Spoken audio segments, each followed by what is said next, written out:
How handy. Okay. Although I thought that's what was going to happen last night, and it didn't.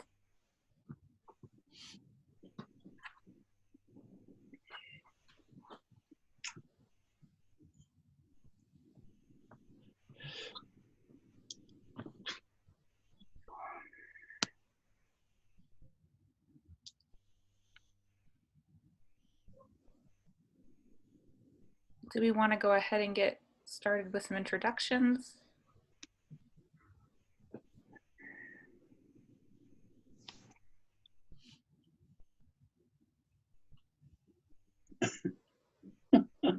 Hi, I'm Darren Armstrong. I'm a parishioner at Holy Redeemer in Denver, and also serve as the chair for the Diocesan Race Task Force.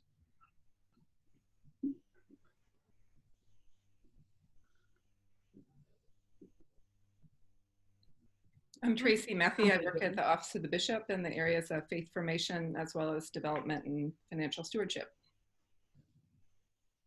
My name is Christina Rutland, and I am the youth minister at St. John's Cathedral in Denver. And Elizabeth, I have an idea, if it's okay with you, Tracy and Greg. Maybe we could do mutual invitation like we often do in youth group. I was just going to say that. Yeah. So what I'll do is I'll call on the next person whose name I see on the screen, and then they'll call on someone else. So I'm going to call on Weston.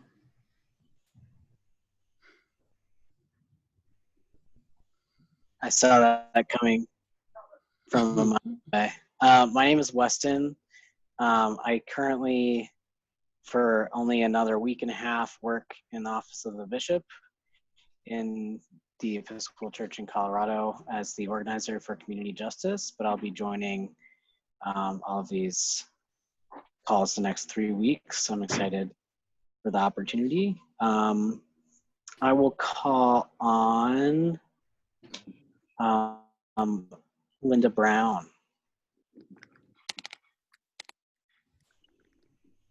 Well, when you call on me, you call on both of us, Weston. So.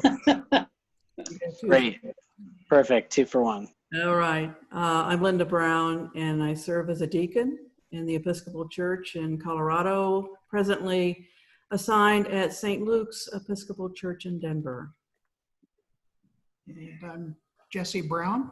Linda and I are both also members of the Race Task Force.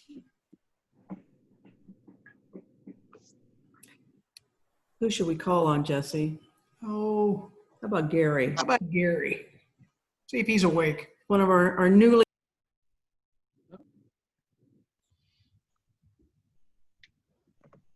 Okay, how about now? Good.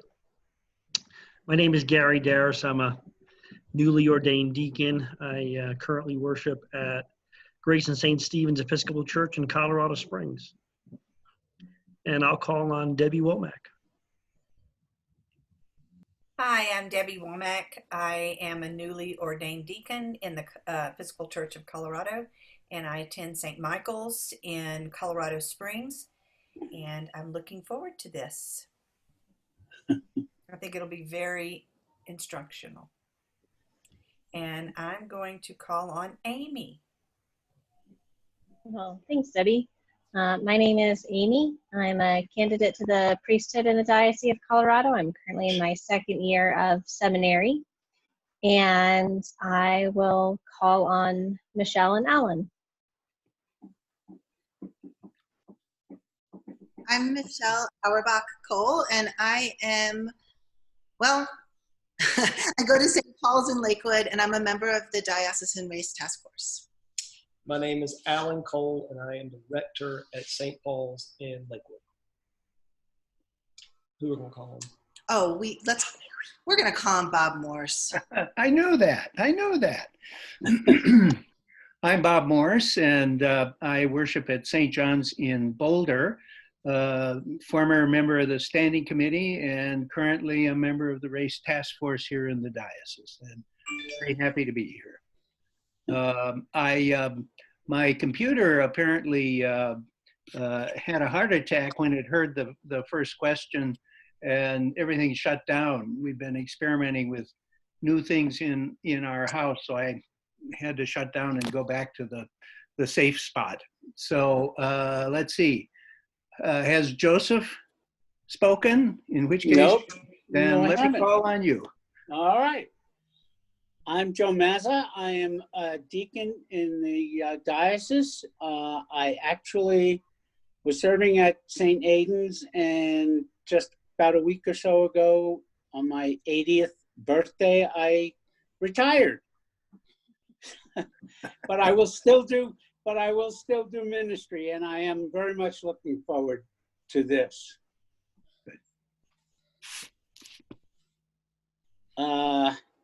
Who's left? OQC. Huh? Did you hear me? Donna's left. Who? PC and Donna. Donna? I'll call on Donna.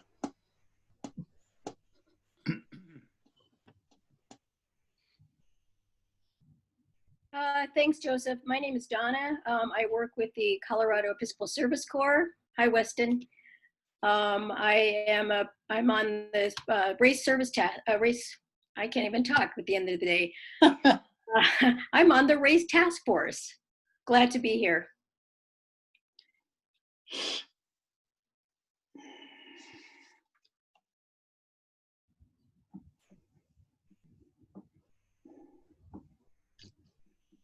I'm supposed to call on somebody. It's been a long day. I call on Quirino.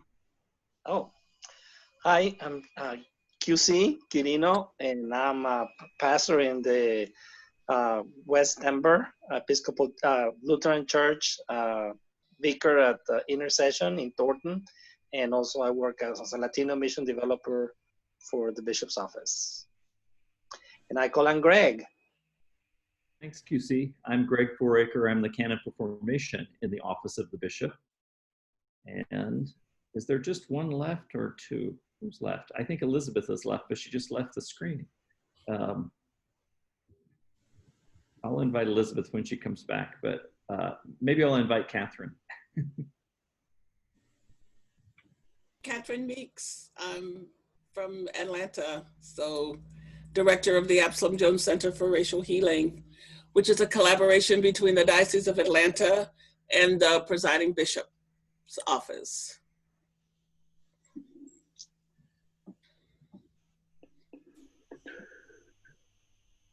And I guess I'm supposed to invite you, Elizabeth, to introduce yourself.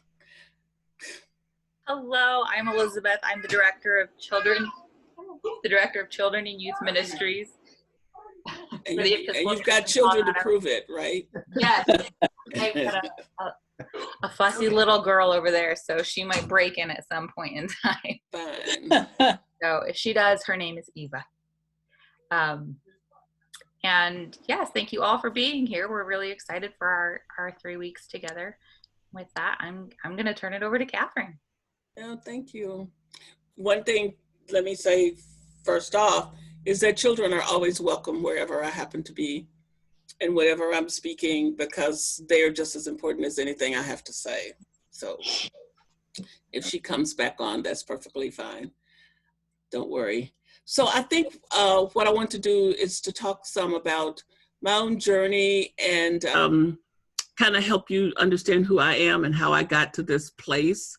And then I want to spend a good bit of the time hearing about you and what you are doing and what you are thinking and what's happening in your diocese, because I've had several conversations now with people in your diocese, and it feels to me as if there's a bit of disjointedness there in terms of just kind of even being able to name the issues. And I do believe that good naming of what we're trying to work on is real critical. And so I think it's a real important conversation to have. And I'm not so interested in just coming with some great, inspiring bunch of entertaining things and then you go away and you're kind of in the same spot you were in before, feeling a little bit disparate and can't quite know which way to go after that. So we have these 3 times together, which will be a total of 6 hours. And I think that the next 4 hours together will be better spent if I have a little bit better sense of where the larger group happens to be thinking that you are. This is a very important and interesting time that we find ourselves in right now, when we have these two pandemics that have converged on each other. One of them that started in the 1400s when the first Europeans set foot off their ships into lands that they thought they had discovered, and people that they thought they had discovered, and they didn't have sense enough to realize they found people, so it was impossible for them to have discovered it. But they acted as if they did, and then went about to see what they could do to take it over. And I think we make a big mistake when we talk about the birth of racism at 1619, when the first slaves showed up in Virginia, because I think that when the first Europeans showed up on the lands of indigenous people is really when that whole process got started. And so I'm making a real concerted effort to try to rectify some of that narrative that we carry with us and keep repeating it without even really kind of realizing what we're doing. African Americans are as guilty about that as white people, and we all need to stop and think about it. I grew up in Arkansas with a sharecropping father who was illiterate and used to carry me with him to sign his name when he had to write his name, and a mother who graduated from college when I was 18 years old. So my mother graduated from college the same year I graduated from high school. And my mother went to college all of my life. I mean, she took courses here and there and yonder. It was back in the day before they had computers and distance learning. So my mother took what was then called correspondence courses, where they sent you your lessons in the mail, and then you had to do them and send them back. And then they had extension courses that they would bring the classes somewhere near her. And so my mother who was a teacher, but who also worked in the fields to help my father, who was the sharecropper, and then she would put us in the car and drive to the place where her classes were. And then I got to be the child taking care of the kids while she went to class. So I became what I learned later when I got to graduate school and studied social work. I became the parental child, the child who was always looking after the little kids and trying to make sure that things went well in the house. But the most important thing about this is not what I've just told you, but growing up in an environment where all of the messages to me were messages that said, you have a place and you need to learn what it is and you need to stay in it. And that was the message. That was the reinforced message, both from my family and from teachers. I remember one time daydreaming out aloud about wanting to run for president of the United States and having a teacher tell me, but you can't be president. And then she also said to me, as she listened to me talk, well, I guess you just plan to stay single all of your life, which is all these messages of find your place and stay in it. If you want to be this big, important woman in the world, then you can't get married and you can't do this, so you hear, and in the midst of all of that, there was this little person inside saying, I can dream and I'm creative and I'm imaginative and I can be anybody I want to be. But there was very little to reinforce that. So that's one piece. The other piece, and these are pieces that were very significant in helping me to grow, to become this woman who was destined to be empowered and independent and liberated. And I used to hear my father tell the story about my brother who was at 12 and was older than me. So this happened before I was born, but I heard this story so much until I felt like I lived the story, because my father told it over and over and over until he died, because he never was able to overcome the pain of it. My brother, who was 12, was complaining about his belly aching, and country people think that they can cure everything with a laxative. So they gave him some stuff to take, and he didn't get better. And he kept being not okay. And finally, my father had to take him into the little town, which was closest to him, called El Dorado. And he took him to the Warner Brown Hospital there, and they refused to see him because they were Black and poor. And so they said, well, you need to go to the hospital in Shreveport, which was in Louisiana, because we lived on the Louisiana-Arkansas border. And so it was like 75 miles from where they lived into Louisiana. So Daddy didn't have a car, so he had to find somebody to take him. And by the time he did all of that and got to Shreveport with my brother was really sick by now, and he ended up having appendicitis and a ruptured appendix that caused him to die. He was 12, and he died because he was Black and because he was poor. And my father never, ever recovered from it. So from the time that happened until my father died when I was 16. And I guess I heard that story probably at least 5, 6, 7 times a year, all of my life after I got big enough to remember that he was telling that story. And that message of, here's your box, get in it and stay. And then my father being the victim of post-traumatic stress, which I didn't know the name for back in the day, but now I do.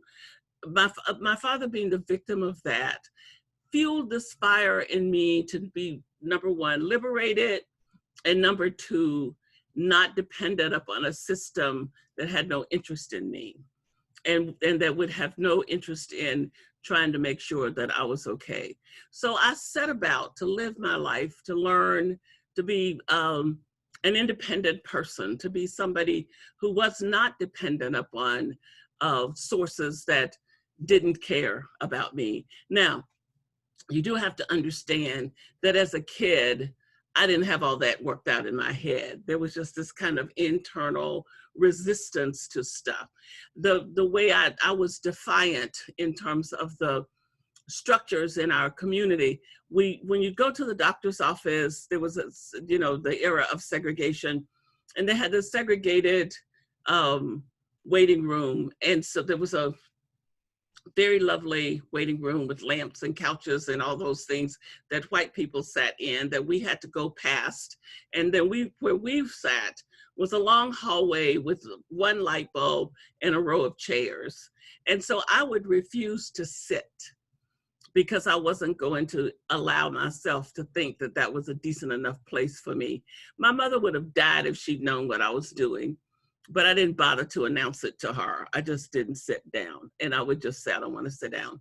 And she wouldn't make me sit down, but if she knew I was trying to stand up to be defiant, she would have made me sit down. Because again, the message that my mother had internalized was that you have a place and you stay in it. You have to stay safe, you have to stay alive. And if you get out of your place as a Black person, then you put yourself at risk in ways that there's no need to do, because you just need to learn what the codes are. So I grew up in that environment in Arkansas. And when I turned 18, I left and moved to California to go to college. And I said, I will never come back to the South again. And one should never say never, and one should be very careful about saying never, because when I was in my early 20s, I moved to Georgia. And I guess, God just said, well, we'll see what you do. And I got sent to Georgia. I was reading Julian Bond's autobiography biography, and just so taken by his description of the new Atlanta. And I wanted to come and be in the new Atlanta after having lived in LA and gone to college and become a bit of a young person who had a good sense of that I need to be about liberation, and I need to be working for liberation of myself and my people. And it seemed right to be in the South to do that. So I moved to Georgia and looked for a job. I moved to Atlanta, looked for a job, couldn't find a job, moved to Macon, Georgia, which is 85 miles south of Atlanta. And moving to Macon was like going like about 50 years back into history, because it was about 50 years behind Atlanta in terms of the attitudes and all of that. I lived in Macon, Georgia for 41 years, actually. So I've really got the Israelites beat for living in the wilderness, because I tell you, it was a wilderness. But I learned a lot about myself and about depending on God and about standing up for what I believed and standing up even in situations when it wasn't that cool to stand up. And I moved to Atlanta 8 years ago, and I'm so delighted to be in Atlanta. I mean, it took me 41 years to get here, but I am so delighted because this was where I was trying to go when I ended up landing in Macon. As a student in Los Angeles, a young boy was shot and killed on our campus by the campus security guard. He was 16 years old. He was not doing anything that he shouldn't have been doing. The security guard was an old man who was freaked out by the Watts revolt and all the changes that were occurring in the city in the early 60s. This was 1960. Well, I guess it was actually 68, I believe. And so these kids would come on campus to play basketball. He knew who they were, but this particular night, something just went off in his head that made him crazy, I guess. And he decided to throw the kids off the campus. And when they tried to explain to him that he knew them and they had their mother, his mother, Larry's mother had actually come to talk to them and talk to him and make sure it was okay for them to be there. Instead of Charlie remembering this and answering him, oh yeah, I remember, I talked to your mom. He just had this shotgun. This was what he carried for his weapon of choice. And he just pointed point blank at this kid and shot him in the belly and killed him. And that was a great awakening for me to come to grips with the ways in which the system is constructed for the maintaining of white supremacy. As I watched my college try to act like the killing of Larry was no big deal, and to support Charlie and to get us to get back to normal and not be too involved in protesting and all of that. It was a Christian college, or affiliated with Christianity. So it was a great disappointment. But one of the most important things that all of these things have taught me, being in Arkansas, being in Macon, being at Pepperdine, was that I had to come to grips with understanding what did it really mean to call myself following Jesus? And how did I separate that connection from what the culture calls Christianity? Because there is a difference. And I had to figure out what that difference was and what it meant to me. Was I going to be following what the culture was calling Christianity and listening to those people who thought they understood what God was wanting me to do, as opposed to coming to terms with understanding what it meant for me to follow Jesus Christ and what it meant for me to listen for what God had to say to me about the way I was supposed to be in the world. Because there were white folks who thought that, you don't need to be too radical, and you don't really need to worry too much about race. And basically that was what I needed to worry about, was really none of their business. And it was important for me to be able to make that discernment and have the courage to stand by what I felt called to do. I'm so glad for that kind of inner stubbornness, the gift of it that God gave to me, because it's helped me to stay alive and do the work that I need to do in this world, particularly when it comes to racial healing and liberation. But so now you remember, I grew up, you stay in your place. I grew up with a father who's suffering from post-traumatic stress syndrome, and I have to resist being depressed.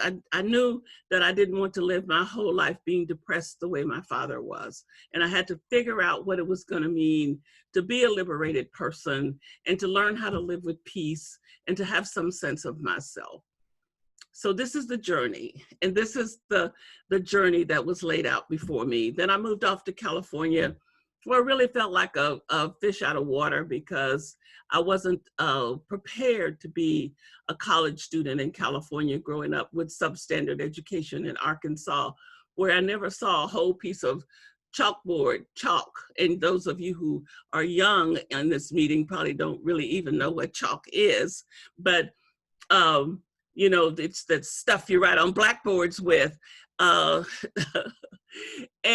so they would save all the little pieces of chalk like this from the white school, and we would get big boxes full of little pieces of chalk like this. We never got a whole, chalk was usually like this long, a new stick of chalk, if you buy a box of it. And we never saw a whole box of new chalk, and we never saw new books, and we didn't have most of the things we needed to have. So it was truly substandard education. And then I showed up in California to go to college with people who graduated from California high schools. So I didn't really know which end was up, but you know, I didn't even know how smart I was. I ended up surviving all of that. And I didn't even know that that was a possibility, but what it did was call forth the capacity that I had that had never been tapped into, because I lived in an environment where the education was at such a low standard. So you weave all this together, and you have this person who has a great heart, a great spirit, a great capacity for deep thinking and reflection. And what do you get? You get this woman who is a troublemaker and who has been labeled a holy disruptor by a few people here of late, which I love the title of holy disruptor. It just sounds so perfect. I think that's what we're called to be. I think that Christians are called to be disruptors. And if you're not disrupting, or if somebody doesn't think that you are a nuisance in some kind of way, you might want to check out what you're doing. One of my friends says that if the Christian says that Jesus is Lord, and Caesar says amen, then you need to be worried about how you said that. Because Caesar should not be agreeing with us. We should be standing in opposition to those systems of this world. And part of our problem, I think, as people of faith, oftentimes is that we want Caesar to be pleased by us. And I didn't ever think that Caesar cared about me in the first place, so it didn't really make me much difference whether Caesar was pleased or not. I was always more interested. I thought God was probably more interested in me than Caesar. So it was always my concern to be pleasing to God. So I want to tell you one more little story, and then I want to stop and let you ask me a few questions, and then I have some questions I want to ask to you. So when I lived in Macon, I'd never been thrown out of any place. You know, I managed to go through college and be a protester and participate in the some of the struggles after the Watts Revolt. Did some work with the Black Panthers breakfast program. I saw the other day a commercial that said, if it hadn't been for the Black Panthers, we wouldn't have breakfast programs. I worked in their breakfast program when I was a student. And so it made me feel good to think that I actually might have participated in something that had something to do with creating a way to take care of little kids. But I managed to protest when Larry was killed, be involved in some of the resistance work that went on in Los Angeles, and then I moved to Macon. And one Saturday night, most of the churches that I found in Macon were so backwards, really. Let me just say how they really were and not try to dress up what I really think about them. I was trying to think about a church to go to, and I was with a bunch of friends, all of whom were white. And so one of them said, well, you should come to our church, which was Northside Christian Church. And I said, oh, okay, well, you know, I've been hanging out with a few different kinds of churches, and that seemed like a reasonable thing to do. So the Sunday morning I got up and went strolling over to their church, and I walked in, and they were singing, and I thought, in the church where I go, you don't go in when something is going on, you wait till it stops. And so I was waiting for them to finish singing, and I turned around and looked, and there was this little group of 10 men walking up to me. And I thought, well, you know, maybe they're getting ready to take up collection or something. And I didn't pay them too much attention until this little guy who was shorter than me walked up to me and said, looked at me like I was, you know, Machine Gun Sally or somebody. And he said, he told me his name and he said, I want to know what your business is here. Well, that's a very strange question to ask somebody who's come to church. I mean, maybe my business is that I'm trying to worship and you are a church. So that's not too strange. At least it didn't seem to be to me. And I said, my name's Catherine Meeks and I'm here to worship. And he just looked at me like I had spoken in tongues that he didn't understand.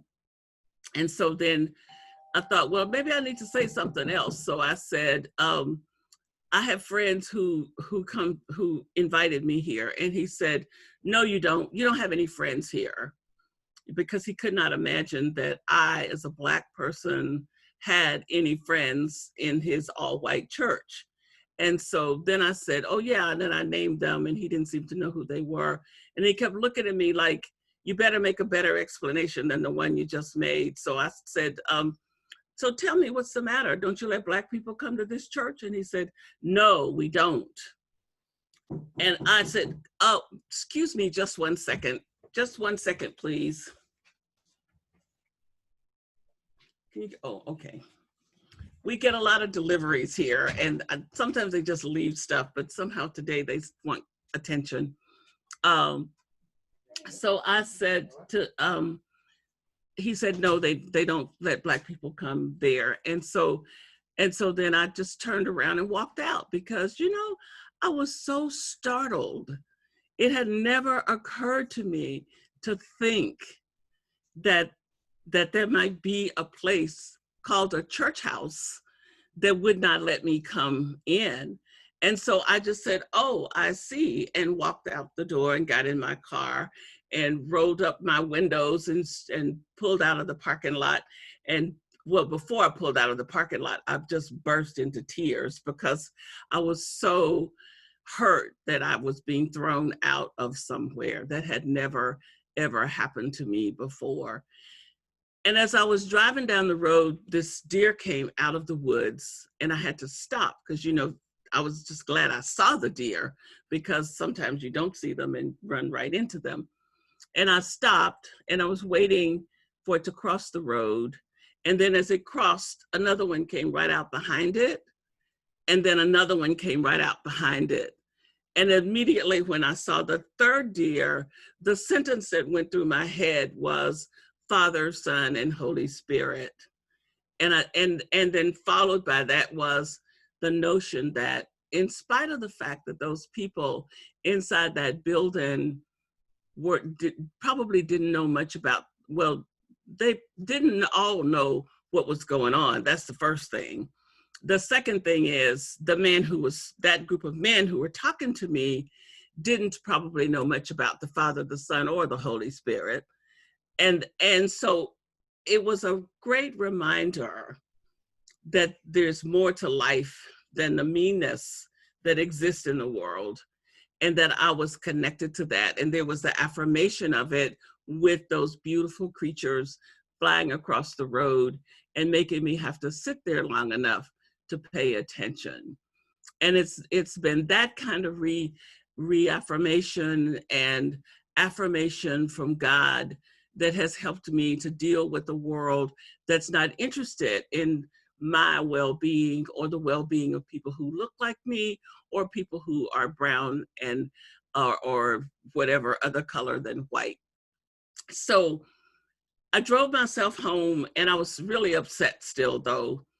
And then later in the day, I think it was that same day, or maybe it was the next day, the preacher from that church, I think it was the next day, the preacher from that church came by my apartment. I don't know actually how he found me, and he left a card. And so I called him and he said, well, I just wanted to let you know, we just never have had a problem like this before.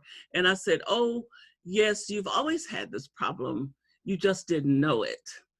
And you should be grateful that I showed up, because this is a serious problem that you as a preacher need to be trying to deal with. And so then he wanted to come by and speak to me. And I said, sure. But then I said when I'd be home. He didn't come when I was home. and would always manage to show up when I wasn't home. So he did that a couple of times, and then I just picked up the phone one day and called and said, look, if you really want to talk to me, make an appointment and keep it, or don't play, you know, because in the first place, I didn't really need to talk to him. He needed to talk to his parishioners and not me. And so he finally did come to see me and was apologetic and telling me again how they didn't know, they'd never had the problem before, and that some of the people there thought that I had been sent there by somebody. And I said, you know, out of all the things you have said, that is one of the true things that you've said. But I wasn't sent there by some civil rights organization. I was actually sent there by the Holy Spirit to help you see who you really are. And because this is information that you and your congregation need to have about yourselves. That was Macon, Georgia. That was Macon, Georgia, where I used to get up and drive to Atlanta to church just to find a church I really felt comfortable in. So I tell you this story to say that the journey toward racial healing and liberation has been a long journey for me that has grown out of this absolute mandate inside of my heart to be a liberated person and to help other people find the pathway to liberation. So racial healing is just one piece of the work that folks have to do in order to be liberated. And I am preoccupied with the notion of being well. And being well is connected to dealing with race and dealing with otherness and dealing with the ways in which we put people in boxes and categories and project stuff onto them that has really most of the time got nothing to do with them. That's really got more to do with what's inside of us than what's inside of them. I spent a lot of years doing Jungian studies and Jungian therapy, and a lot of years working on what is the nature of my inner community and who are the people who live there. And a lot of years trying to learn to deal with my own self in ways that could lead to liberation, and not allowing myself to be controlled by externals, even when those externals are racist. It's taken a long time to get to this place, and I'm deeply grateful for it. And I am evangelistic about the need for people to be well. I think one of my favorite passages in the Bible is Jesus at the pool of Bethesda, when this man says he can't get in the water when the angel comes because nobody will help him because he's crippled and he's lying by the pool. And, you know, being the good grumbler that I am, I would have been grumbling with him about how awful these people were and how much they ought to be helping him. And instead, Jesus says the strangest thing. He says, do you want to be healed? Do you want to be healed? To somebody who's saying, yeah, I want to be healed, but I can't get in the water. And I guess, you know, when on thinking about it, I think Jesus is saying in 30 years, if you really want to be healed, you might have been able to find a way to make it happen. So I hear so much talk right now in the midst of these pandemics that we are facing. The pandemic of race that started, as I said, in the 1400s when the Europeans set foot in lands where indigenous people were inhabitants and had been for many, many, many years, and thought that they had discovered the land without acknowledging that it was a discovery to them, but the people who lived there knew where they were. They were at home. And then now this pandemic of this virus that gets overlaid over that one, it's called us into a very strange space. And one of the most important questions I think that might emerge out of this time is, do we want to be well? You know, do we want to be well? And you know, I wonder about that. I think I want to pray from the bottom of my heart that the church wants to be well, but I don't think the culture wants to be well. I think the culture loves the status quo. I think the culture is fine with divisiveness and polarization and marginalization and white supremacy paradigms that exclude people, and Black and brown people have grounded themselves in internalized depression, and the status quo feels good to too many people. Even though a lot of people are protesting and excuse me, and saying things need to be different, until the status quo doesn't work for you anymore, you won't do anything about it. And I think there's an awful lot of folks that the status quo is working okay for them. This virus is making it a little more complicated, but there's so many people with their heads down just trying to wait till we get past it so we can get back to the status quo.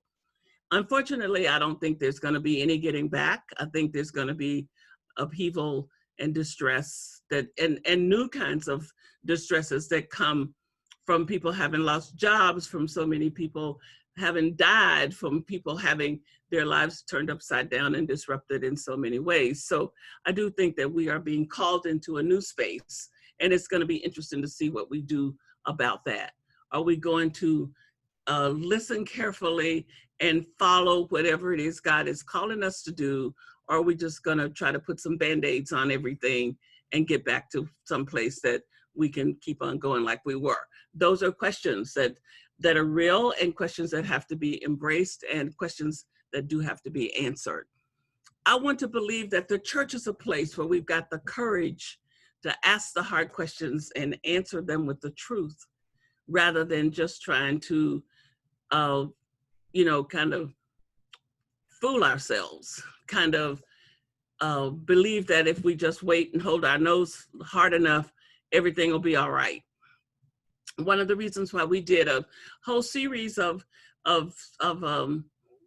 webinars on lament was because I felt like people were just trying to hold their nose until things could get better, rather than just owning where we were and confessing and being angry and grief-struck and whatever, so that we can stand with the truth and then see where the truth takes us.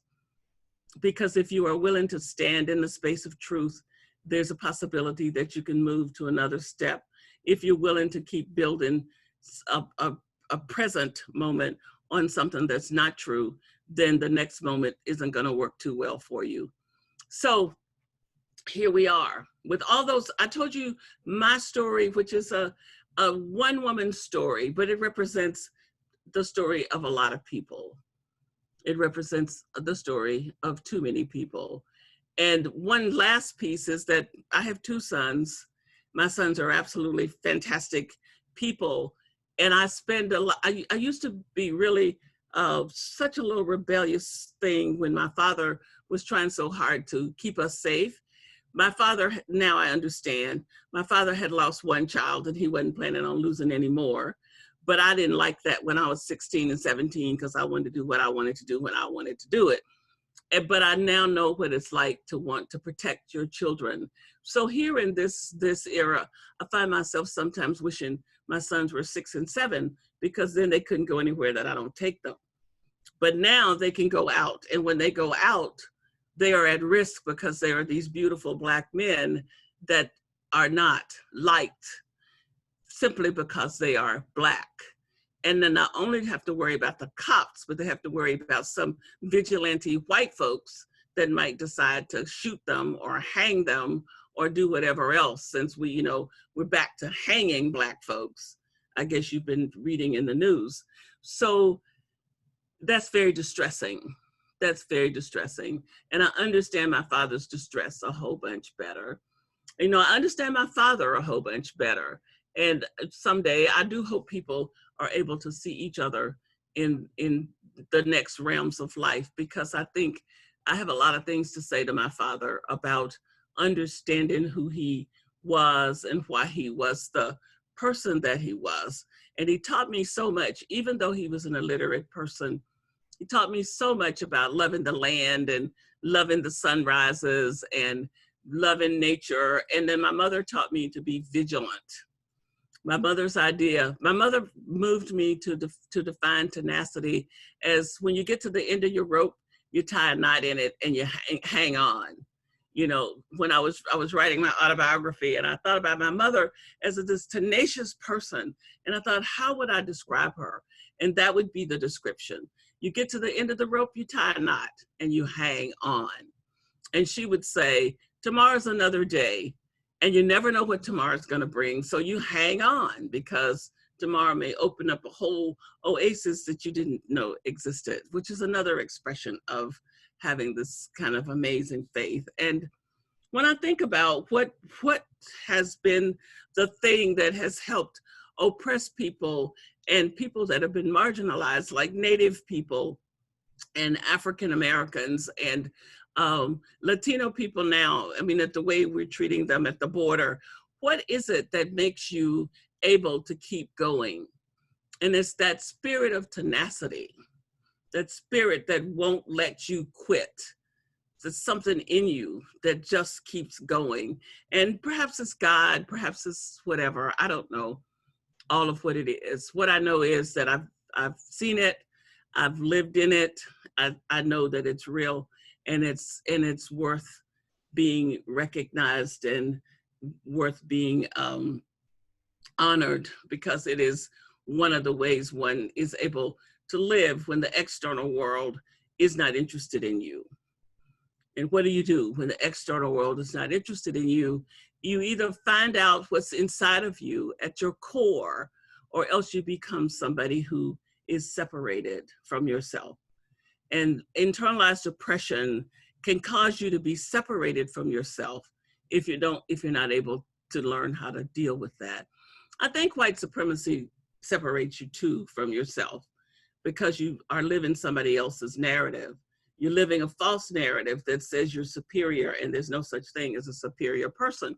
Everybody is created in God's eyesight, and God loves us all equally. And that sometimes can get to be real problematic for somebody like me, because there's some folks that I don't really want God to love. I mean, I think, you know, it's short-sighted to love some of these folks, and God's just saying to me, get over it, because I still love them, whether you do or not. And I, you know, you can play that little game with yourself, but when you get done, you still got to come back to God loves them equally to me, because there are no superior people. I know that when you read the Hebrew Bible, it likes to make you think that that's not true, but that understanding of God in the Hebrew Bible is not the one I have. The understanding I have is of the God of the universe, who created everybody and loves them equally. And that means that says something to me about the way I get to live in the world. So that's a lot of stuff to say, but I hope it helps you to understand where I'm coming from. This deep sense of commitment to faith, a deep understanding that the world is a mess, a deep understanding that the world was not intending, the United States was not intending for people like me to be me, that I was supposed to be not a liberated person, that not free. I don't think Black folks were ever intended to even be free, but we ended up being who we have become. And so it is, and we certainly weren't intended for Native people to be free. We did our best to try to get rid of all of them. That didn't quite happen, so then we have pushed them off to the side. You know, I often think about what happened to our Native sisters and brothers, as if somebody came to my apartment and dragged me out and put up a little tent down on the grounds and made me live in the tent while they occupy my apartment. That's kind of how it seems to me when you take somebody's house from them, their home, their land, and push them on a corner of it, and then you live on the rest and make them live basically in captivity. So, you know, I have learned to hold all of these things and still know that the God of the universe deserves to be served, and that I cannot judge every white person on the basis of that understanding of oppressive history, that I have to be open to embracing people as I meet them and letting them tell me who they are before I make up my mind. And you know, there are days when you don't want to do it. There are days when you just want to lump everybody in a box and be done with them. But you don't get to do that if you're trying to have integrity, and if you're trying to live in faith, and if you're trying to be obedient to God. So I don't have any kinds of patience with an explanation of faith that does not give assent to the fact that when we decided to follow God, we decided that our lives were going to be directed by what God wants and not so much what our ego wants or what our little self can kind of come up with, because I can come up with some pretty unruly stuff, you know?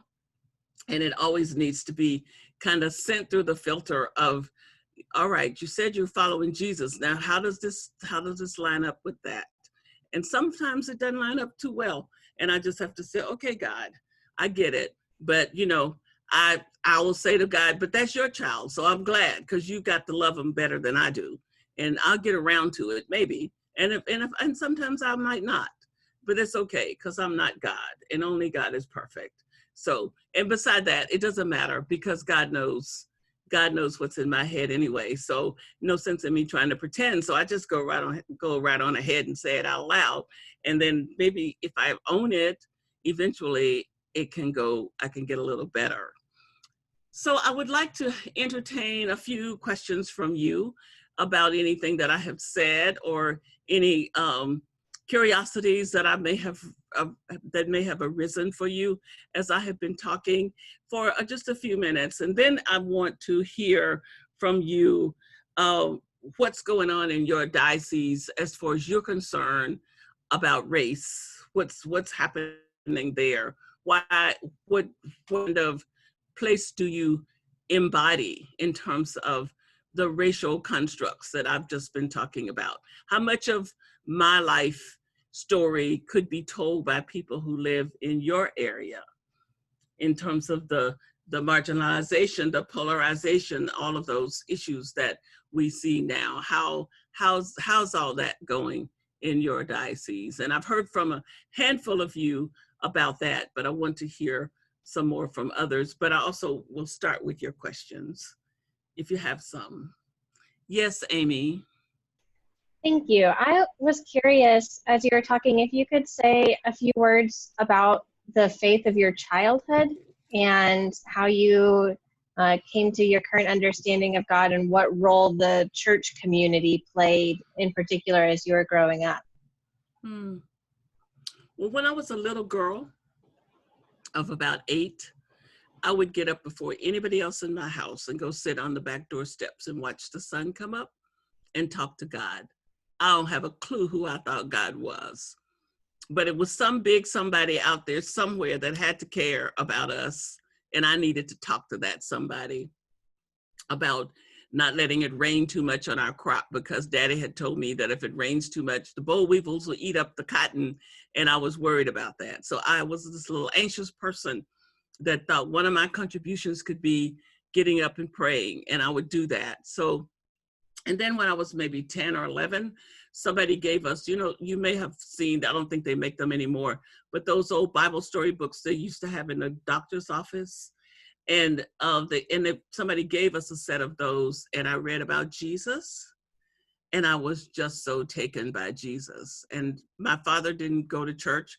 My father got up in the mornings and sang spirituals, and would go out and walk the whole 6-acre farm that we were sharecropping on, and he would sing spiritual, but he wouldn't go to church. We went to church kind of sporadically. I was Baptist. I was baptized in a pool in a pond when I was 12 in a Baptist church, and went there some. And then later I was in the Church of Christ. And in my 30s, I became an Episcopalian. And I've been an Episcopalian now for about 40 years. The Episcopal Church was such a great place for me because of the liturgy. I just fell in love with the liturgy. And I love the fact that the Episcopal Church was capable of supporting the notion that perhaps you could use your brain and still be a Christian. That really meant a lot to me. And so that's and I think that the church is a mess and doesn't really get who Jesus is. And it's a pretty good container for a lot of the things that matter to me. And so I kind of hold it here. And then I have this way of seeing the world and being with God, this over here. And they sometimes get to be to dance together, but sometimes I just know some of the stuff I'm hearing is a bunch of nonsense. You know, I love to tell folks in the Episcopal Church about the stuff we made up, you know, and then we adhere to it as if God wrote it to us on a tablet. And we know good and well that's not what happened. We decided that's the way we want it to be. And then we get more concerned about that than we do about what God has to say. So I don't have any patience with any of that. And I tell Bishop Michael and Bishop Rob that kind of stuff, you know, that because they love me and I love them and I respect them, they know that. But I don't respect some of the nonsense that we get into and some of the ways in which we have just layered our religion with the culture. And how do you make peace with a religion that allows people to go sit in a church on Sunday morning and then go out afterwards with their picnic lunch and lynch somebody? I mean, that's the history of religion in this country. So unless you are able to separate out some of that foolishness, you can't really be a Christian if you're a person who's trying to be liberated.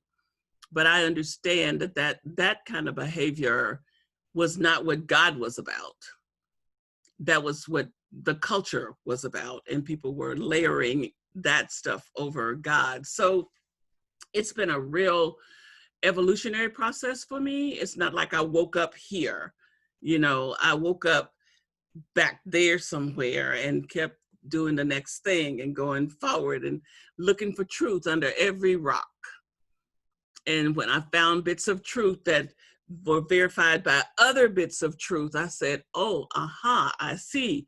And then I would find pieces that didn't fit and I would say, oh, well, I'll put this over here and see what I need to do with it. Sometimes I get to go back and get it. Sometimes it gets to stay there because it doesn't fit anywhere.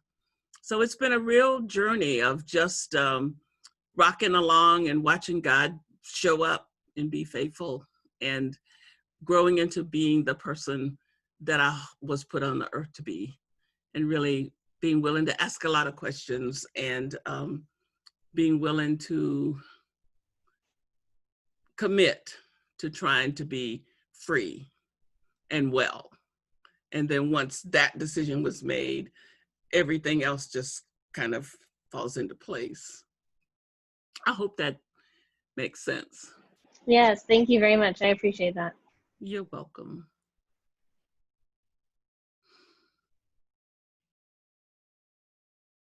Are there any other questions?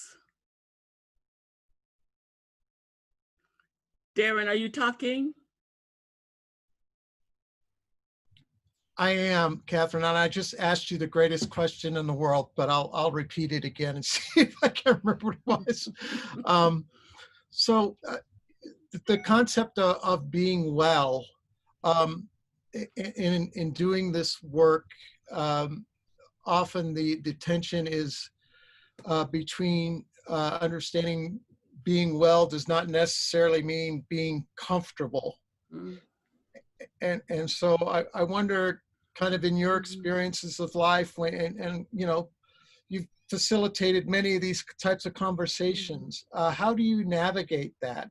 You know, somebody is being very, very well-meaning, but it very clearly aren't at that point where they recognize that you have to give up that comfort in order for that growth and for that healing to actually take place. And I wonder if you could speak to that for just a moment. Yeah, I've run across a lot of that and it's expressed all different kinds of ways. And one of the biggest challenges sometimes for me is knowing every time I'm with a new group of people that you're kind of at the front end of that there are people who are, you know, that we like to talk about white fragility, but it's just really fear. It's just fear of having to hear something or change something, or fear of the unknown, and you know, I can't tell you how many times I've had white people say when they've been in a group that I've done and then they realize that they managed to live through it and nobody did anything bad to them, and that they actually opened up their hearts a little bit and they felt better. And the response was, well, I was just so worried about this and I was so scared and now I feel better. And I'm, you know, and they were surprised that they felt better. And really sometimes getting well will make you feel better. you know, because the soul wants to be free. And if you will let that happen, it's a plus, not a minus, but it takes some work to believe that. And so I have given up being concerned about how somebody feels. What I'm most worried about is being compassionate and caring about the folks in front of me. How you feel is up to you. You know, if you come to, you know, when I go to the doctor, if I have to get my blood drawn, that hurts. And they don't care because that's what they have to do. And I need to say, yeah, it hurts for a little bit, but I need to know what's going on in my body, so it's worth it. So I think about this the same way, that if you embark upon becoming a more enlightened person, then it can be painful to learn new things, period. Because you've been walking around thinking one thing all your life, and then all of a sudden you find out that wasn't true. That's painful. That can cause pain. But then you can be glad that now you know a little bit more. Actually, you might not still know the whole truth, but you know a little bit more. And so I think that I like to try to encourage people to realize that liberation is better than being imprisoned, that being well is better than being sick, that being enlightened is better than not knowing, being unconscious, and that we were put on the earth to be human, to be conscious people. You know, God wants us to be conscious people. I mean, that's what that Garden of Eden story is all about, isn't it? People becoming conscious and learning. And I mean, it gets told in all kinds of negative ways, but ultimately it's about consciousness. And you don't have to live in the garden naked. You can know stuff and make yourself some clothes. And the clothing of consciousness is better than the nakedness of unconsciousness. And so I think when people start to realize they want to be grown-ups and be conscious and awake, they're glad that they learned. And so I count on that. Now, the process to get there, I mean, it might be a rocky road, but it's the road you're on. And my job is to tell the truth and to tell it the best way I can, to care about the people I'm talking to be compassionate, and not to be trying to beat anybody up, but to be as authentic as I can possibly be, to be honest, and to invite people onto that road. And if that creates uncomfortability, then it's all right with me. Because if you genuinely embarking upon the journey, God will meet you there, somewhere on that road, and help you to go wherever you need to go. Now, you know, you don't want to go in a room with a baseball bat and start knocking people over the head, but you do need to be willing to tell the truth. And if you're not willing to tell the truth, then you don't have any business. You probably don't really have any business talking, but you certainly don't have any business talking about racial healing. You know, if you're just trying to make people feel better, you know, try to soft pedal the news or change history so that everybody can, we don't use language like creating safe places at the Center for Racial Healing. We don't use that kind of language because we're not trying to create any safe place. We have a safe place because it's a brave space where we tell the truth. And any place that allows you to tell the truth is a brave space, and it is safe because you can be yourself. You can come in our building and you can say what you think and feel, and nobody is going to beat you up over it. Now, we might not agree with you, we might have some things to say to you, but you can say what you have got to say. That's a brave space, and that's a better place for people than some place where everybody's worried about feeling good. You know, the other night I was on a call with a friend who was doing some work up in Indiana, and It was on white fragility, and people have been calling her throughout the week, wanting to know if it was really going to be safe to be in that conversation. If it was going to be, how bad is it going to be? Are we going to be all right? I mean, good Lord have mercy. In the first place, you're in your own house. You're not even in the same room with the people, and you're that scared to talk on you know, I mean, how am I going to hurt you? I'm in Georgia and you're in Colorado, and I'm in Georgia. They were all in the same town, but it was such a phenomenal expression of the fear that exists in white people about race and talking about race. And it's just so pitiful that we can't get to the point of saying, we're in this country together and we got this mess that we actually didn't create. And we have a choice. We can work on, we can do one or two things. We can be complicit with it and try to just acquiesce to it and kind of act like it's not halfway true and do the best we can, or we can be resistant. We can be resistors. We can name the stuff and we can say, no, not in my name. Not in my name do you get to marginalize people and keep on putting, you know, having all this stuff that we're doing going on. You don't get to put little kids in cages on the border in my name.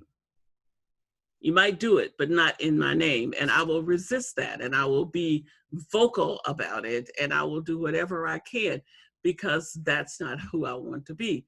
Now, you know, what is so frightening about having to look at the world that you got born into? Except that everything has been tied into it, a sense of identity, a sense of reality. And, you know, it's like somebody said, if you ask white people what is racism, they can't tell you, because it's like if you ask a fish what is water, the fish can't tell you. I mean, not what is racism, but what is whiteness. They can't tell you, because no easier than a fish can tell you what water is, because the fish has lived in water all of its life. And white people have lived in whiteness to the point that they can't separate themselves out from it and stand back and take a look at what it represents. And so it's so frightening to even begin to be in that conversation, or the possibility that the conversation might even come up. And it's just, I mean, it just is, Darren. And people who are going to do this work have got to have the courage to just walk right into that and say, and name it, and be compassionate and be loving and kind and clear and unapologetic, and speak out of your own heart. If you speak out of your own heart and your own vulnerability, most of the time, even for the person who is the most etched in stone, they have a hard time arguing with that. Because when you speak out of your heart, that's hard to argue with. And so, and it's hard work to do. I mean, for 40 years, I taught a class called The Nature and Manifestation of Prejudice. You can imagine who showed up in those classes on the college campus. Sometimes I think in all the years of teaching, I maybe had students, I had not more than 2 or 3 students who came to the class and left at the break and didn't come back. That only happened 2 or 3 times in all those years. So that's pretty good track record. But I had students who stayed there and thought, you know, they came to set me straight about prejudice or some stuff. And then by the end of the class, they realized that they had learned something. And there were times when I would have students that I thought, Lord have mercy, this class didn't help you a bit. You're in worse shape now than when you started. You should have not been here.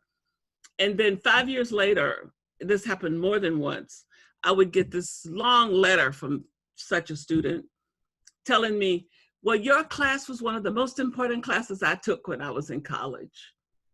And I'm doing blah, blah, blah, blah. And your class helped me to know this, this, and that. And so that happened a few times, and I started to learn to quit worrying about those folks that I thought weren't learning anything, because I obviously couldn't tell what was going on. So what I had to do was settle myself into being the best teacher I could be, to loving my students and telling them the truth, and telling them, if you're not disturbed, you should sue me, because education ought to disturb you. it ought to disturb you when you start learning what you don't know.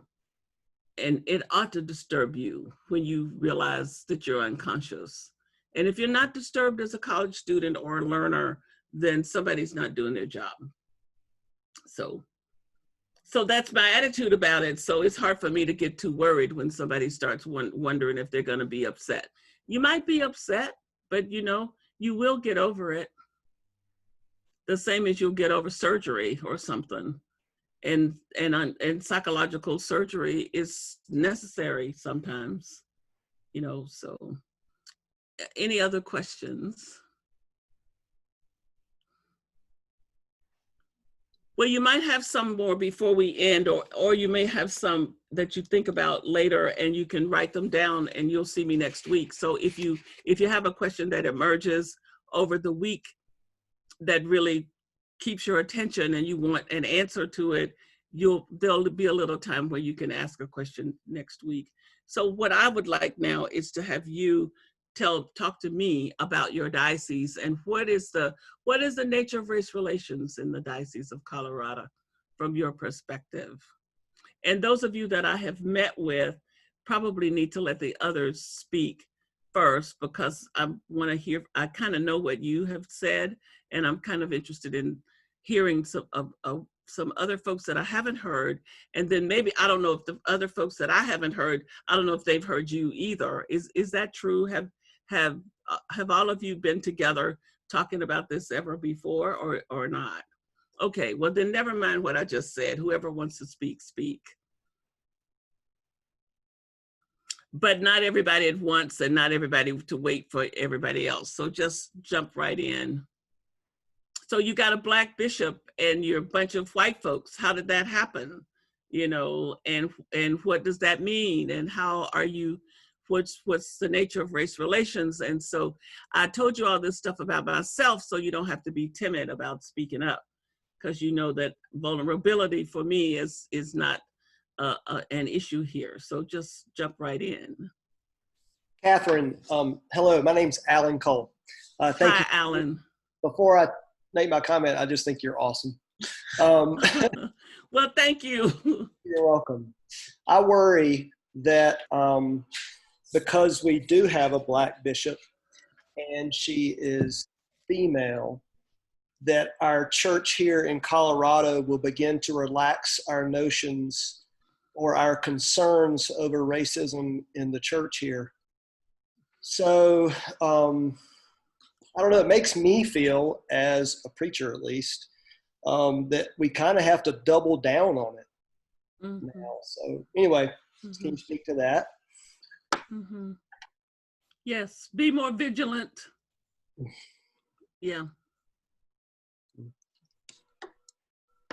Do you want me to respond to what you just said about doubling down on this issue because of that fact? I guess, yeah. I mean, what in your experience, have you ever seen a situation like ours where things didn't get better just because we have a Black bishop? Or what's your experience around that? Well, you know, I've never had that kind of experience, but I'll tell you something that Bishop Phoebe, who's the African-American woman bishop in the Diocese of West Tennessee, said that white people are so okay with electing a Black bishop because you only have to see the bishop once a year. And the same people that elect a Black bishop would never want a Black clergy person because you have to see the clergy person all the time.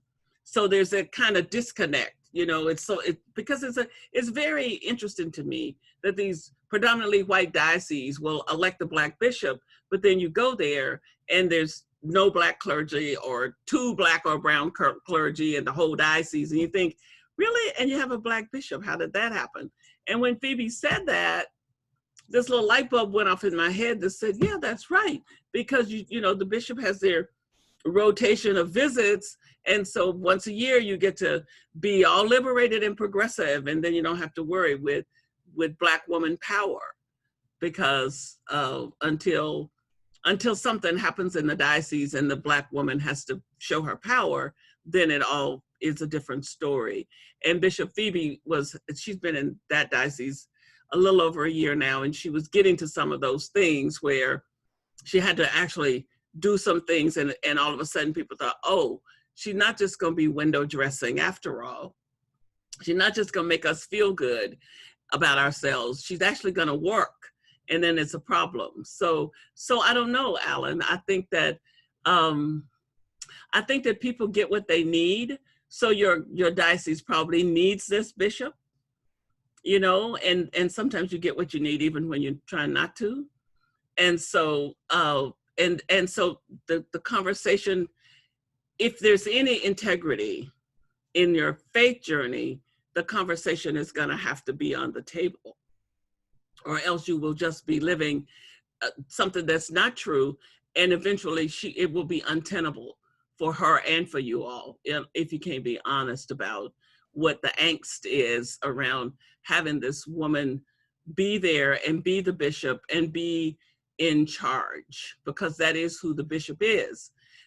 And that's who priests have said they're giving themselves over to. That, you know, when Bishop, there was a bishop in Honduras, Alan was elected, half the priests in the Diocese of Honduras left because he's dark like me. And, you know, they have the problem of a lot of the native people look like they're brown, and then they're people of African descent that are Black, and Bishop Allen is Black. And when he was elected, half of the priests left because they didn't want to have a Black bishop. And so in our cases, the priests won't leave, but they just kind of go into kind of a cocooning or whatever. And you can't afford that. I mean, your diocese won't thrive if you don't stand up and tell the truth and deal with whatever the issues are that come up. And I don't know where y'all are yet. Your bishop has been there, what, a year or less, or just about? So you're about to get to the end of the free ride.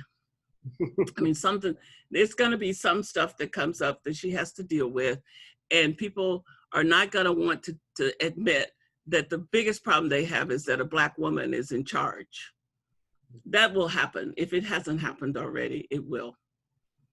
Dr. Meeks, Bishop Kim's free ride ended on March 15th when when this pandemic hit all our churches, and basically she said no more meeting in person.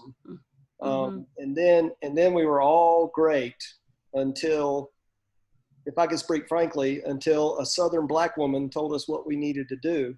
And then there were a lot of doubts, I think, about Kim, but she's proven to be a damn good leader.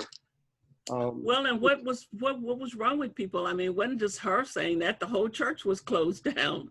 I know. You know, I mean, it's kind of silly. The PB was saying it, right? Of course, he's Black too, so that's even worse. You got two Black folks telling you what to do, you know. So. Well, I had a conversation with somebody, a former member of the standing committee, who sort of voiced that concern to me or noticed it, and so that's sort of where that comes from. And I think there may have been, you know, when white people grumble, we don't grumble very loudly sometimes. So it was sort of an undercurrent, I believe. Anyway, yeah. I think her honeymoon period was cut very short because of the pandemic. Yeah. Well, and the place where progressives get caught the quickest is when they have to deal with Black power, and especially Black woman power. You know, that, I mean, it's just something about that. And I mean, that's the subject for another time, but the pieces of all that, but that is, people can be kind of tooling along thinking they're pretty progressive, and then when they come up against that wall and it's the power of a Black woman, it's like, then you find out your progressiveness is, you've just run out of it. And that's an important thing to discover, and then to deal with, to name, and to walk through and work through. And I don't know where, you know, where are you all with walking and working through that, you know? So Hello, Janet. So how are you? You still aren't meeting together, so I guess I don't know. We're not meeting together yet. So where are some of the rest of you with this issue of race, and it's race and power, or whatever, it's your diocese and you kind of know what the grumblings are and how people feel. Yes, Linda. I guess my concern, and I appreciate Alan's comment too, my concern is because we have, and I guess I'm influenced by, I've been reading Ta-Nehisi Coates' book, We Were 8 Years in Power, and the idea that, well, we elected a Black president, so racism has been taken care of. And I'm a bit concerned about complacency in the diocese with the election of a Black woman bishop, that have we then taken care of our issues of racism and white supremacy. I am a deacon at St. Luke's Episcopal, which we have a wonderful Black woman priest. She's a rector and just a fantastic leader. Came out of Georgia, by the way. And but I also, being observant of this congregation, I think there is a bit of complacency because we have a Black woman priest, that somehow the issues of white supremacy and racism have been addressed. I am planning later this month to start a book study with St. Luke's on white fragility. And I understand that there's been some resistance from some members of the vestry regarding this. And so, I'm just speaking from my little corner here in St. Luke's, and just a concern that, but we're going to move forward with it. And I have the full support of our rector to do it. And the people don't think you have any reason to talk about race, right? Because you got a Black rector. Well, I think there are some who are interested, and there are others. It's like, why are we even talking about this? Well, yeah, it's hard to answer that question when people it's hard to answer it with a straight face. Ask them if they're watching the news. You know, that Right. might be a little bit of a clue, just to watch the news. Right. You know, so, but I think you just have to go forward. I think you cannot allow yourself to be stymied by those voices that don't want to move forward. And somebody told me today, I was talking to a Lutheran bishop, and he was saying some people have left the Lutheran church because of the conversations about race. And somebody left my church. I go to a little church here that likes to pride itself on being diverse, but it's just really a joke. We're just Black and white and maybe one Latino family, a group of people that happen to occupy the same space. We're not really a diverse church because we don't talk about race. I mean, people like running from the plague if you want to bring up a topic on race. And so they love to tout diversity, but you know, I'm the director of the the Absalom Jones Center for Racial Healing. So I'm the one standing up in the parish making announcements about things and trying to get folks to do stuff. And I go there because I thought that the church was going to be a bit different from what it is. And then I've come to love some of the people there very much. And so I keep going there because I love them, but I'm about to get to the end of my patience with it. So I don't know how much longer I'm gonna show up. When we can meet again in buildings, I'm gonna visit some other places.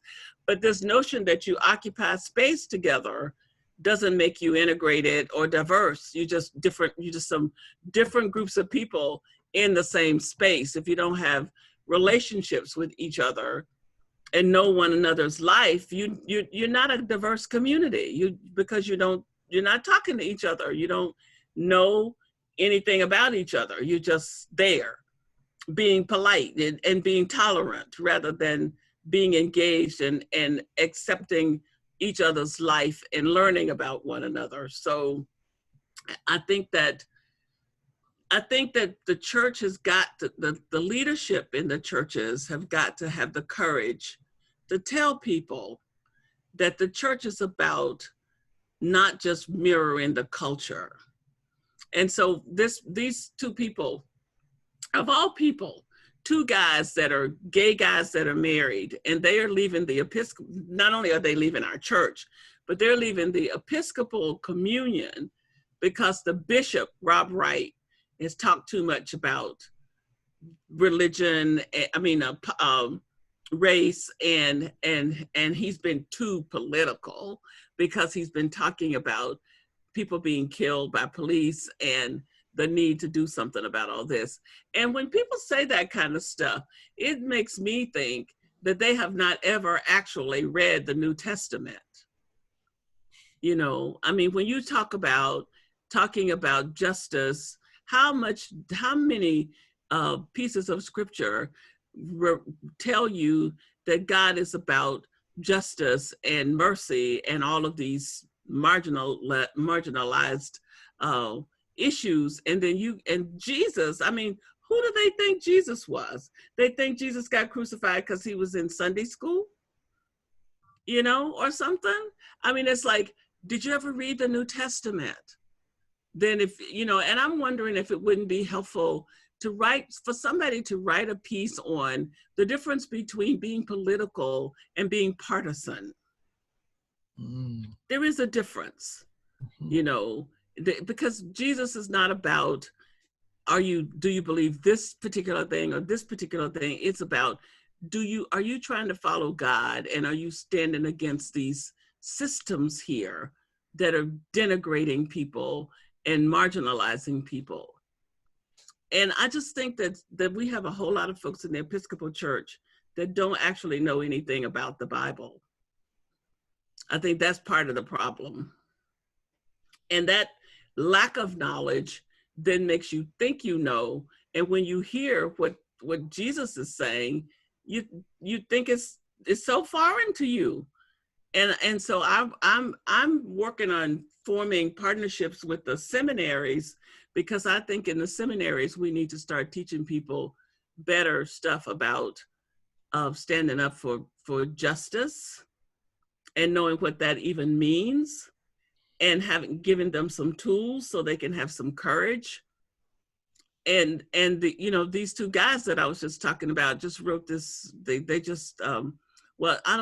an email to a friend saying they were leaving the Episcopal Church because of this. And I'm thinking, where are you gonna find a place that's gonna accept you two gay men who call yourself married?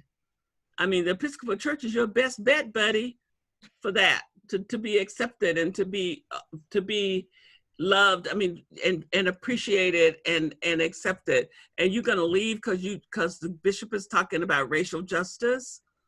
And the reason why he thinks he can't stand this is because his parents were mugged by a Black man.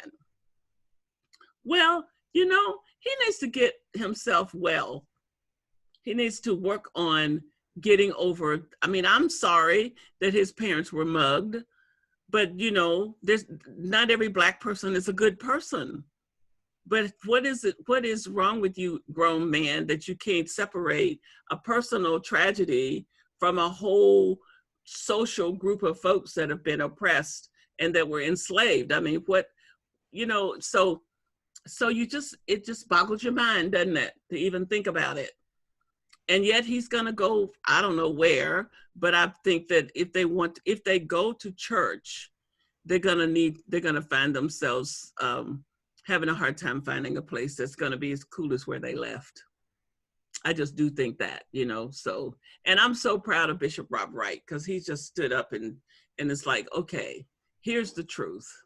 And, you know, the new mantra that I have for myself is that until I do something that can actually save somebody's life, I haven't done anything. And so every day, you know, one of my favorite mentors is Howard Thurman. How many people know Howard Thurman? So I think what I want you to do for next week is there's a there's a lovely video called Backs Against the Wall. And I think you can access it from PBS, but if you can't, you can buy it from Amazon. And if you discover tonight that you can't access it, then just go ahead and buy it. It's not that expensive, and you will be so glad you have it. And if everybody could watch it, and then next week, that would be a starting place for us. And Howard Thurman used to keep up over his door a picture of a little Black boy who was all tattered and in raggedy clothes, and with his head in his hand. And Thurman said, "Until I do something that impacts his life, I haven't done anything." And it just helps you keep perspective, you know, so you don't get on some little high horse because today somebody patted you on the back or you got interviewed by the newspaper or some stuff. You know, for me, you know, until I can say I've done some things that can really keep young Black men and brown men safe and women safe from police brutality, I have nothing to say. I have nothing to say until I can say, I know I did these things and this is the result, and it's gonna help somebody be safer. And I think we all need to be a little more careful about all of that, you know, that, and we get so wrapped up and we spend all this time about race and all this stuff, and people are just in so much need of us to be well, right? And we're spending all of our time trying to decide who we can like and can't like because of what color we happen to be. I don't know, sometimes I think the fact that we're all still here carrying on like we're crazy is such a sign of God's grace, because a vindictive God would have gotten rid of us a long time ago and just said, go away and we'll start over and see if I can make a better human next time. And God didn't do that because of God's amazing grace. But we, you know, we can just act so stupid. I'm going to dislike you because your skin's white. I'm going to dislike you because you're brown. I'm going to dislike you because you don't talk like me or you don't eat what I like. And it's all just really silly. It's incredibly silly. And it's sillier when it's in the church than it is when it's anywhere else, because we already claimed that we believe something that should make us not be acting like that. And that always was the place I came back to. If I'm really following Jesus Christ, there's some things I can't afford to fiddle around with.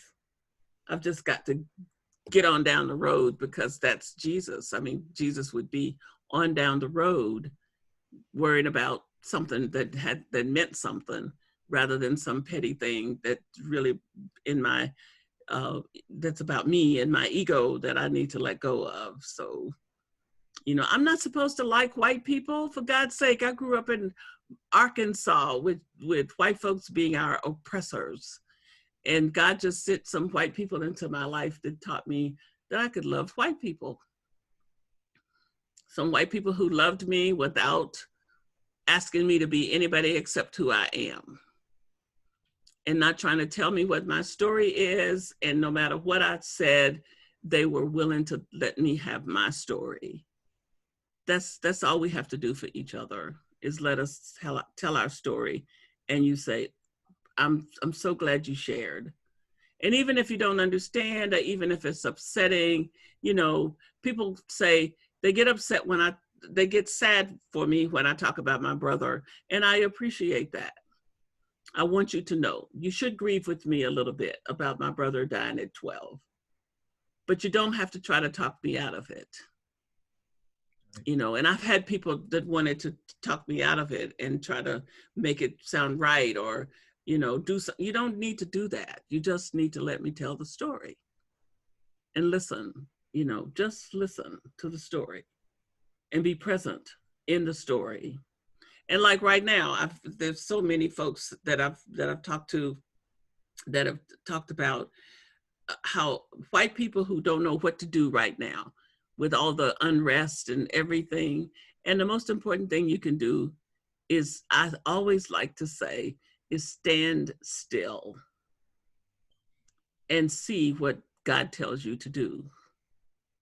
because otherwise you're going to be flailing around like you're lost in the woods and can't find your way out of the forest and using up all your energy, and nothing will be different except you'll be tired.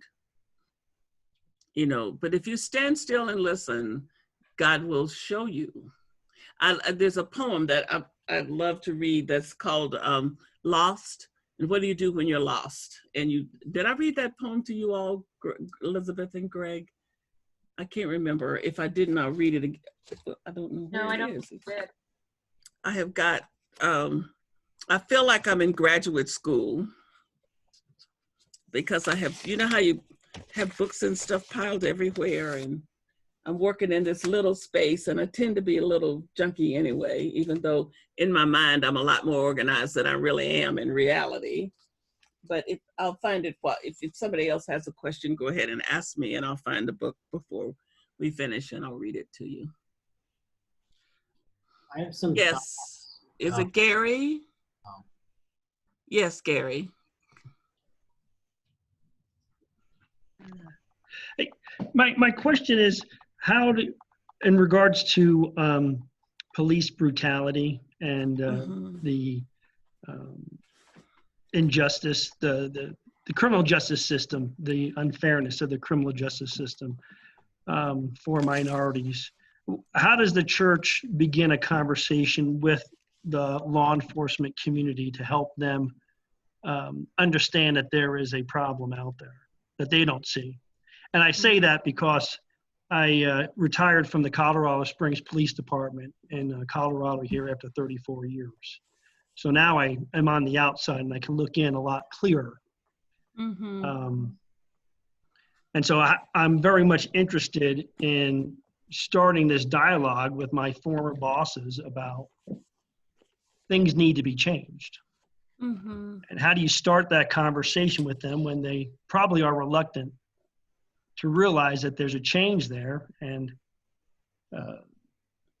when we had minor protests here in Colorado Springs, it was totally appropriate, but there was a little bit of me saying, oh, well, Colorado Springs Police Department, you're not the greatest police department in the world, and your community relations that you feel are so great, and you're on the forefront of community relations with the community, the minority community, isn't great because you've had a couple of weeks of protests each and every day, which we've never experienced here before. So I don't know if the police department and the city actually woke to realize that there is a problem. I mean, it's a very conservative community here, but I was glad, unfortunately, I was glad to see that there was continued protest here. So how do you start that? Go ahead. I think you just have to get some folks together from the community that go and say, we gotta start talking. You know, you start with, you just gotta start, particularly now that you've had people protesting, because one of the biggest things is to say, we didn't have a problem until so-and-so happened. Like those folks said they didn't have a problem until I came to their church. Well, they always had a problem. I just helped them to see it. So I think that you go and say, yes, there is a problem, and this is what it looks like, and what do we want to do about it? We did 3 webinars at the Center for Racial Healing on reimagining policing, and you can go to the Center for Racial Healing website, and it will lead you to the YouTube channel where these things are recorded, so you can see the webinars on lament, and you can also see the webinars on reimagining policing. And tomorrow I'm leading a conversation with 6-7 of the bishops in Province 4 on reimagining policing and going forward in this COVID environment. If any of you are interested in registering for that, you can go to our website and see how to register and be a part of that conversation if you want to. And if you don't register for tomorrow, there's a second conversation next Tuesday. That tomorrow is from 10 till 11:30 Eastern time, and then next week is from 4 to 5:30, but they will be recorded, so you can see them on our website if you're not able to register for them now. But the center is taking up reimagining policing as a major initiative, And I'm really trying to get dioceses all over the country to do the same thing, because I don't think there's anything more important to do right now than be having this conversation. Because this conversation about policing helps us to get at systemic racism in a way that nothing else will right now, because the police are an extension of those negative, horrible attitudes from slavery, when they were first designated to go catch the slaves that got away, you know, the slaves or that ran away. And then after slavery ended, to go out and get people to bring them to start the whole economy of labor, the peonage system. So that history, honestly, and unfortunately, has followed us into the 21st century. That attitude, and those bad attitudes aren't going to go away anytime soon, because it's grounded in the white supremacist mentality, and it's not going to go away. But in the meantime, we need to do some things to mitigate against those bad attitudes. But then we also need to try to work on developing better relationships between police and the community. And one of the things that we had several police officers involved in those webinars. And one of the things they said is you train people to be warriors, and then you want to send them out to be guardians. But they don't know how to be a guardian because all you did was train them to be a warrior. And you send them out with a gun.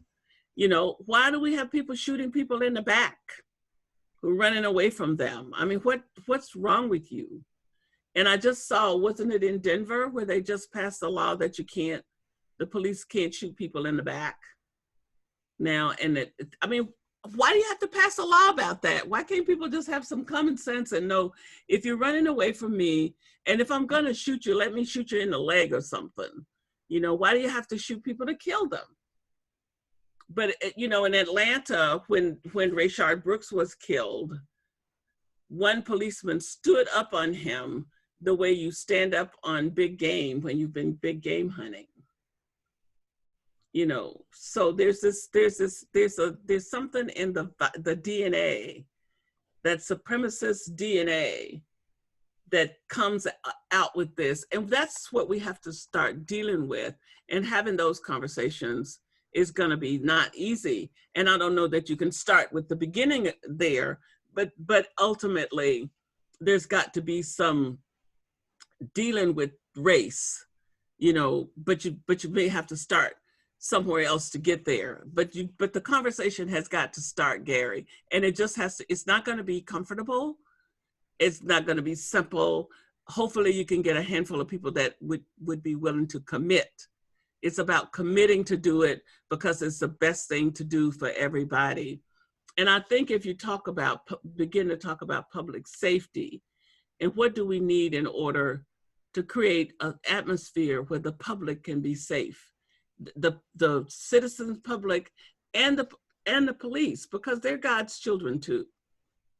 And that's when we created this polarization in a way that's made them all a bunch of enemies. And then the police then think that the citizens are enemies, and you got two sets of enemies, and now everybody's got a gun. So that's a real crazy kind of culture to have. And the church is hiding under the bed, waiting on it to all get worked out, when we should be standing up saying it's our job to help fix it. You know, I wrote a piece on Facebook last Sunday called "Get from Underneath the Bed," you know, because Jesus is not there. Jesus is not under the bed. Jesus has already left to go start the conversation. And if you want to be where Jesus is, you're going to have to go out and get in that conversation. Yes, Darren. I just wanted to echo that and give Weston some time here. You know, I think that's the thing that frustrates me at times when we're doing this work as a diocese is, you know, book studies are great. And those conversations are a great form of education, but we need to understand that we need to be willing to move to advocacy, and that means getting out of the groups. That means getting out of our own room and getting out into the world and taking an active role in change, and understanding that is part of this work. It's not just to make yourself feel better or make yourself feel more educated. To your point is, what change am I affecting? And so I think as we are having these conversations, that's kind of where my wheels are turning, is how do we turn this from just being an intellectual exercise for so many people into advocacy. And we have to be careful as Episcopalians, because we're smart and we're educated, and our brains will play really big games with us about that. So we can talk ourselves into thinking we actually changed the world and we didn't even move out of our rocking chair. You know, so I think you have to interrogate yourself. And like I said, Thurman had that picture that says, until I do something that impacts him, I didn't do anything. You know, so yes, Weston, did you have your hand up and I didn't see it? Yes, I did. So the thing that I'm thinking about the most, it's not really a question for you, but it's just more of something that's been on my mind a lot recently. I'm just seeing, I'm a cradle Episcopalian. I grew up in Province 4 in Chapel Hill, North Carolina. And I have loved the Episcopal Church my whole life. And I've been working in it for pretty much all of my adult life. And I've just seen, especially in recent years, as I've been educating myself on this topic, the roots of white supremacy in the Episcopal Church seem to run very, very deep. I think we can see it in our structure, in our organizational structure, in the way that we make decisions, in who we choose to be in charge and why, and how we worship, and how we worship what we've written in the Book of Common Prayer, and the idols that we seem to have, especially when it comes to money, and how we invest our money and how we invest our time. So what I'm just really concerned about is that Episcopalians might think they want to do the work, but when it really comes to it, may not be actually willing to give away the power that they have. And I wanted to look that up because, and I think this really overlaps a lot with patriarchy and misogyny, and how masculinity plays a role in the power structures of this world. But I'm concerned that our church is built on the backs of slaves, and that we're not ready to really do the work of dismantling, understanding, reckoning with, and then dismantling the systems that are continuing to oppress. I think you're absolutely right, Weston. That's why, but I want to pray every day that God will make us so miserable that the status quo won't work for us, you know? Because that's the only time you change is when the status quo quits working for you. You know, so I think you're right, though. I mean, the institutions are always just about keeping themselves going, and whatever it takes to keep themselves going and saying whatever they have to say. But there has got to be people that are willing to be subversive. You know, being a Christian is an act of being subversive anyway, that you live in the world, but you're not of the world. People look at you and don't quite know what to make of you because you look like you're one of the world's people, but you keep on doing strange things like caring about the poor and protesting over people getting murdered by policemen, you know, so it then messes up their definition of you. And so what we have to do is get people to get over trying to keep their heads down and not be too disturbing as a Christian. Christians are supposed to be disturbing. You know, I mean, Jesus said that. Didn't Jesus say that he really came to pit folks against each other? Now, he wasn't just talking about us going out being nasty. He was talking about, if you take a stand to follow me, there will be people that can't abide you. You know, they won't like you. I mean, you know, somebody's always wanting to talk about you pulled a race card or the this card, and that's supposed to shut you up. And you can call it what you want to, but it's about justice. It's about personifying love. That's what justice is. And I'm so sick and tired of us talking about love And then we don't want to talk about justice. You know, I'm just sick of it. Though I have no beef against love. I think love is okay. But I'm sick of us using it as a icing on a cake that needs to be thrown out the door. You know, we need to start really stopping in our tracks and think about what we're saying. And we talk about beloved community. We do not want beloved community. Beloved community would require us to be willing to let go of that stuff you were just talking about. But we want to, you know, we got this whole curriculum around beloved community, and we want reconciliation. I do not use all those words because they don't mean anything. I want to talk about healing and justice. And healing and justice requires surgery and deconstructing and dismantling and disrupting. That's really what the church is about. And you know, we don't have that straight in the Episcopal Communion any better than anybody else does. Not all of us, but some of us got caught by the message. And those of us that got caught by the message need to tell the story. And you know, when I was a college professor, I considered, I mean, institutions are the same, whether it's the church, whether it's politics, whether it's judicial, whether it's higher education, they're all the same. They only care about themselves. And they will sacrifice any part of themselves to save the rest of themselves. And when you get that straight in your head, then you become a little subversive. You know, you go and you do what you have to survive, and then you go do what you need to serve for your soul to survive. And for my soul to survive, I had to tell my students the truth. So when I'm in the room with my students, I'm telling them the truth. I'm teaching them to think and be, and not have to be controlled by externals. And then I did my little committee work and all the little things I was supposed to do. The problem is when you're subversive, they know that, they smell it. There's something about you that's not quite right. So you don't get the perks that the non-subversives get, because they kind of know that you look like you one of them, but you're not quite, you know, but that's what we worry about. We don't want to look too bad. And, you know, Jesus didn't care. You know, Jesus said, what was it, the gospel this week of, they talking about John the Baptist because he didn't eat. They said he didn't eat and act right. And they said he must have a demon. And then Jesus came and he ate and drank wine and they said he was a glutton. So what are you going to do? It doesn't matter what you do. You're not going to fit in. So you might as well just try to be true to yourself, you know? So I think that's, yeah. I mean, I can laugh about it a little bit, but along the way, it often is painful and sometimes incredibly lonely, because if you stand up like you need to, not everybody's going to pat you on the head. Some people are going to be happy to knock you down.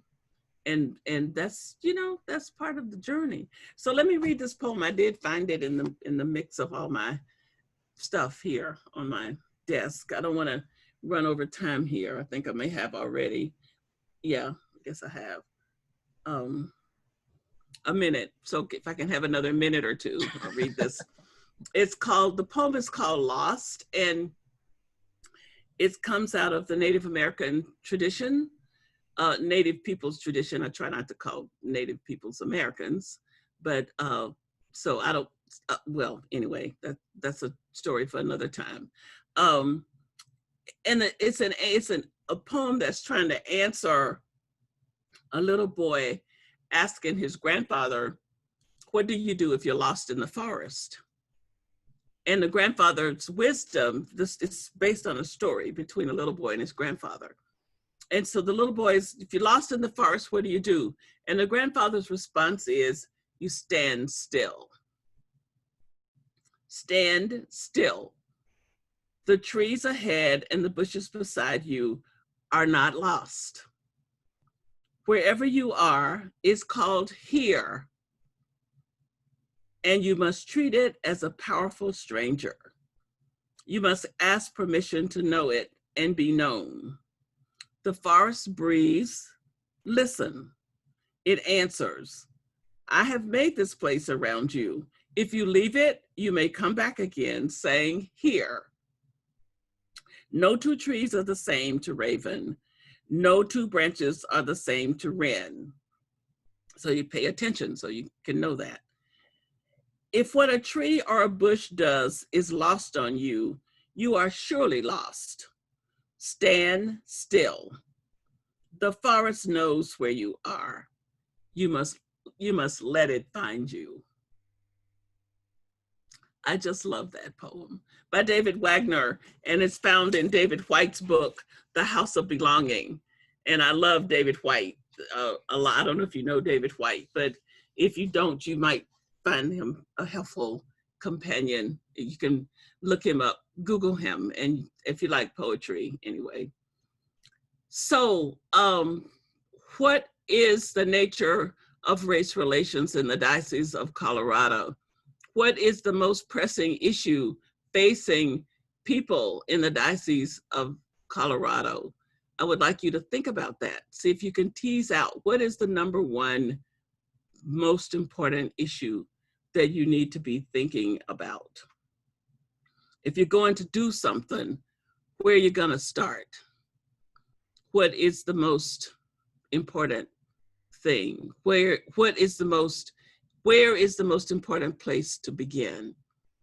So that question I leave with you to reflect upon for next week, and ask you to watch the Howard Thurman video, Backs Against the Wall. And we will talk about the video.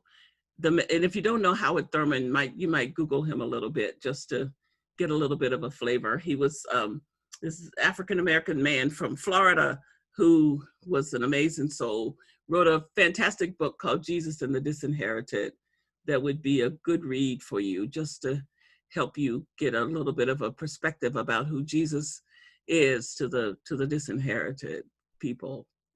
A book that Martin Luther King carried in his briefcase all the time, like the Bible, because it was that important to him. So I hope that this evening has been thought-provoking. I hope that that you'll have a lot of dreams out of the stuff we've talked about, the whatever it is that you need to reflect upon and be encouraged by and be challenged by will come up to the surface out of the whole milieu of the 2 hours we spent together. I appreciate your attentiveness and your questions and your, I'm sure people, even though many of you did not say anything, that you had a lot of thoughts. And so try to sit with those and see what bubbles to the surface. And I'd like to start next week with each person having come to the gathering ready to say like one thing that's bubbled up for you in the week that we've been apart. So I want this session to be connected to the next one in that way. So just pay attention and just see what keeps coming back to you, because whatever bubbles up that wants to be remembered will stay with you. It won't let you go, and try to pay attention to it.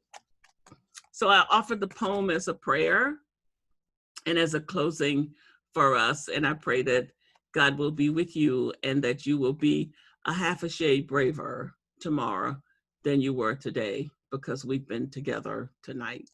God bless you and good night.